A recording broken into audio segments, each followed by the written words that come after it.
Welcome to genius classes. आज के video में हम लोग चर्चा करेंगे वैदिक काल की। इस वैदिक काल यानी वैदिक सभ्यता के बारे में हम लोग को पता था या पढ़े होंगे हम लोग पिछले क्लास में कि 1750 बीसी में यानी कि बिफोर क्राइस्ट में 1750 ईस्वी में सिंधु घाटी सभ्यता का अंत हो गया। पूरा प्रलय आ गया, मानव जाति की समाप्ति हो गई, पूरा सभ्यता ही बर्बाद हो गया। उसके लगभग 250 वर्ष बाद यानी कि लगभग 250 वर्षों के बाद क्या हुआ कि भारत में एक नई सभ्यता का उदय हुआ, जिस सभ्यता को हम लोग वैदिक सभ्यता या वैदिक काल के नाम से जानते हैं। और वहाँ से जो हम लोग का मानव जीवन की इतिहास शुरू हुई तो कंटिन्यू हुआ, आज तक चलते आ रही है। फिर उसके बाद सभ्यता का पतन हुआ नहीं। तो हम लोग इस वीडियो में चर्चा करेंगे हम लोग वैदिक काल की। तो वैदिक काल को हम लोग वैदिक काल कहिए या वैदिक सभ्यता कहिए, दोनों का मतलब एक ही होता है।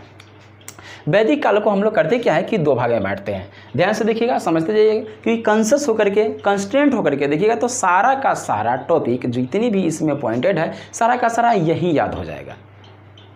एक्स्ट्रा मेहनत करने की ज़रूरत नहीं है, सिर्फ ध्यान से आप लोग वीडियो को देखें। वैदिक सभ्यता को हम लोग दो भाग में बांटते हैं। सबसे पहला ऋग वैदिक काल और उत्तर वैदिक काल। ऋग वैदिक का काल का जो पीरियड है वह 1500 से 1000 बीसी और उत्तर वैदिक काल का पीरियड है 1000 बीसी से 600 बीसी। तो सबसे पहले हम लोग को समझना क्या है कि वैदिक सभ्यता को या वैदिक काल को कितने भागों में बांटा गया है। तो फ्रेंड्स, दो भाग में बांटा गया है, ऋग वैदिक काल और उत्तर वैदिक काल। आखिर ऋग वैदिक काल इसका नाम क्यों पड़ा?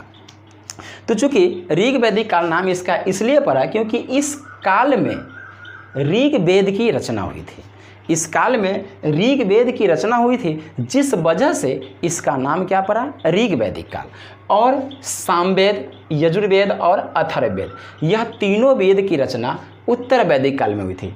तो फ्रेंड्स, वेद कितने हो गए? एक यहाँ ऋग्वेद, दूसरा सामवेद, तीसरा यजुर्वेद और चौथा अथर्ववेद। टोटल वेदों की संख्या कितनी हो गई? 4। और चारों का चारों वेद जो है वह किस भाषा में लिखे गए? संस्कृत भाषा में लिखे गए, क्योंकि संस्कृत सबसे प्राचीन भाषा है, इससे पुराना भाषा कोई है ही नहीं और सभी भाषाओं की जननी संस्कृत भाषा को माना जाता है। उसके बाद चारों का चारों वेद हम लोग को समझ में आ गया, ऋग्वेद, सामवेद, यजुर्वेद और अथर्ववेद। वेदों की कुल संख्या 4, चारों का चारों वेद जो है वह संस्कृत भाषा में लिखी गई है। गायत्री मंत्र, जितना भी मंत्र पूजा पाठ से संबंधित जितना भी मंत्र वगैरह है वह सबकी चर्चा ऋग्वेद में किया गया है। अक्सर इससे क्वेश्चन पूछा जाता है कि गायत्री मंत्र किस वेद से लिया गया? तो गायत्री मंत्र किस वेद से लिया गया है? ऋग्वेद से लिया गया है। दूसरा वेद हम लोग देखते हैं सामवेद। सामवेद में आखिर किस चीज़ की चर्चा की गई? तो सामवेद में यज्ञ जो होता, पहले बड़ा बड़ा यज्ञ सब होता था।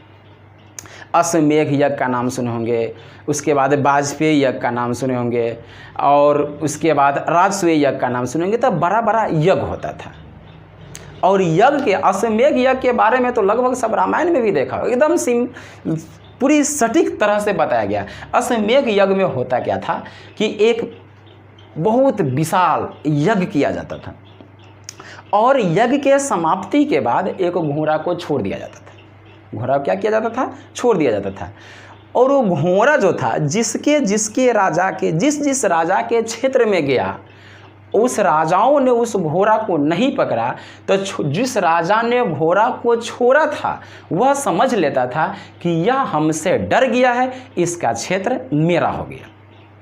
और जिसने उस घोड़ा को पकड़ लिया, जो यज्ञ के समय जो घोड़ा छोड़ा जाता था, जिसने उस घोड़ा को पकड़ लिया उसके साथ युद्ध होता था और जो जीतता था वह दोनों जगह का क्या हो जाता था? राजा बन जाता था।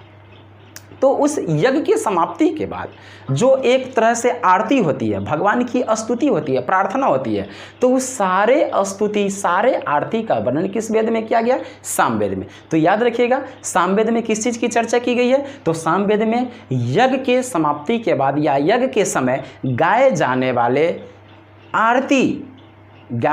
वाले आरती, वंदना, प्रार्थना, कुछ बोल सकते हैं, वह सारा चीज़ का वर्णन किस वेद में किया गया? सामवेद में। और वहीं से हम लोग के यहाँ संगीत, यानी जो हम लोग सुंदर सुंदर गीत सुनते हैं, कोई सैड सॉन्ग भी सुनता है, कुछ रोमांटिक सॉन्ग भी सुनता है और कोई कोई भोजपुरी सॉन्ग सुनता है। तो हम लोग जो अभी सॉन्ग जो सुन रहे हैं, यह सॉन्ग जिसको गीत की बोलते हैं, गीत यानी संगीत। तो भारत में संगीत की जननी जो है वह किसको कहा गया? तो संगीत की जननी कहा गया है किसको? सामवेद को। ये याद रखिएगा, क्वेश्चन खूब पूछा जाता है कि भारतीय संगीत की जननी किस वेद को कहा जाता है? तो सामवेद को। यह वेद ऐसा है कि गद्य और पद्य दोनों में लिखा गया है। क्या चीज़ में लिखा गया है? गद्य और पद्य दोनों में लिखा है। कहने का मतलब कि श्लोक के माध्यम से भी लिखा गया है और कहानी के भी माध्यम से लिखा गया है। कौन सा वेद? सामवेद। सामवेद भारतीय संगीत की जननी किस वेद को? सामवेद को कहा जाता है। यह गद्य और पद्य दोनों में लिखा गया। अब देखते हैं हम लोग यजुर्वेद। यजुर्वेद में यानी कि चिकित्सा के बारे में जानकारी दी गई है, क्योंकि अभी की तरह पहले इतना साइंस डेवलप नहीं था, लोग जड़ी बूटी वगैरह से काम चलाते थे। तो कौन सा बीमारी में कौन सा जड़ी बूटी दिया जाए और खेती कैसे किया जाए, यह सारी चीज़ की जानकारी किस वेद में दी गई थी? यजुर्वेद में दी गई थी। और अथर्ववेद, अथर्ववेद मतलब यह वेद जो था टोटल का टोटल अंधविश्वास पर आधारित था। भूत प्रेत जादू टोना जितना भी जो होता है वो डाइन उन वाला कहानी।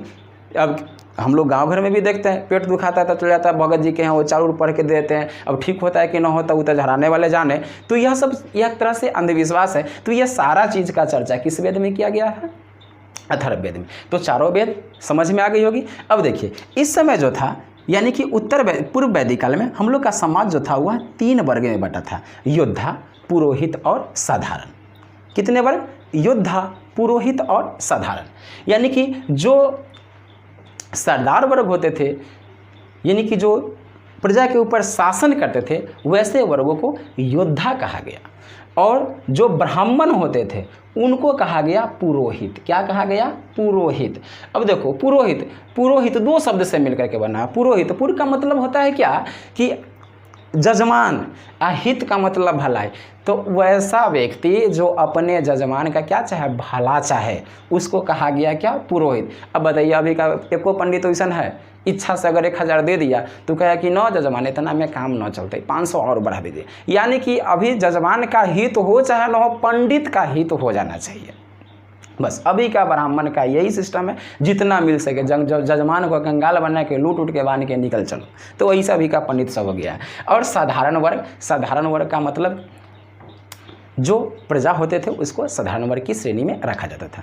तो ऋग वैदिक काल में समाज कितने वर्ग में बैठे थे? 3 वर्ग में, याद रखिएगा, योद्धा, पुरोहित और साधारण। लेकिन उत्तर वैदिक काल तक आते आते समाज कितने भाग में बैठ गए? 4 भाग में: ब्राह्मण, क्षत्रिय, वैश्य और शूद्र। अब देखिए, यहाँ इस समय के लोगों का मुख्य व्यवसाय जो था वह पशुपालन था। किस समय के लोगों का? ऋग वैदिक काल के लोगों का मुख्य व्यवसाय जो था वह पशुपालन था। यानी कि इस समय के लोग जो थे वह अपना जीवन अस्थायी रूप से नहीं बिताते थे। घूम घूम करके आज ही गाछी में, कल उन्हें जहाँ मन के एकदम टांग के सो गया आराम से। फिर वहाँ पे कुछ दिन जो है सो अपना वहाँ का इधर उधर से मांग के खाया, खत्म हुआ, फिर दूसरा गाछी में पहुँच गया। यानी कि घुमक्कर की तरह जीवन बिताते थे। तो इसलिए ये लोग खेती नहीं करते थे, क्योंकि खेती करने के लिए क्या चाहिए? कम से कम एक फसल तैयार होने में 2-3 महीने का समय लगता है, और 2-3 महीने उसको एक जगह पर अस्थायी रूप से रह करके उसको फसल का देखभाल करना पड़ेगा। तो इसलिए ये सब पशुपालन करते थे। आप पशु क्या है, जहाँ जाएगा जोरे जोरे लेते जाएगा, चल साथे चल। तो उत्तर वैदिक काल, पूर्व वैदिक काल में लोगों का मुख्य व्यवसाय क्या था? तो मुख्य व्यवसाय पशुपालन था। लेकिन उत्तर वैदिक काल तक आते आते लोगों ने क्या किया था? अस्थायी जीवन बिताना शुरू कर दिया।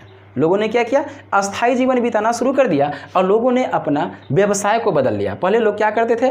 पशुओं को पालते थे। अब लोगों ने क्या कर दिया? कृषि करना आरंभ कर दिया और लोगों ने अस्थायी जीवन बिताना भी आरंभ कर दिया। तो ऐसे करके लोगों की जो स्थिति थी, जीवन यापन करने का तरीका, वह बदलते गया। उत्तर वैदिक काल का और दूसरा भाग जो है हम लोग अगले वीडियो में देखेंगे। तब तक के लिए उत्तर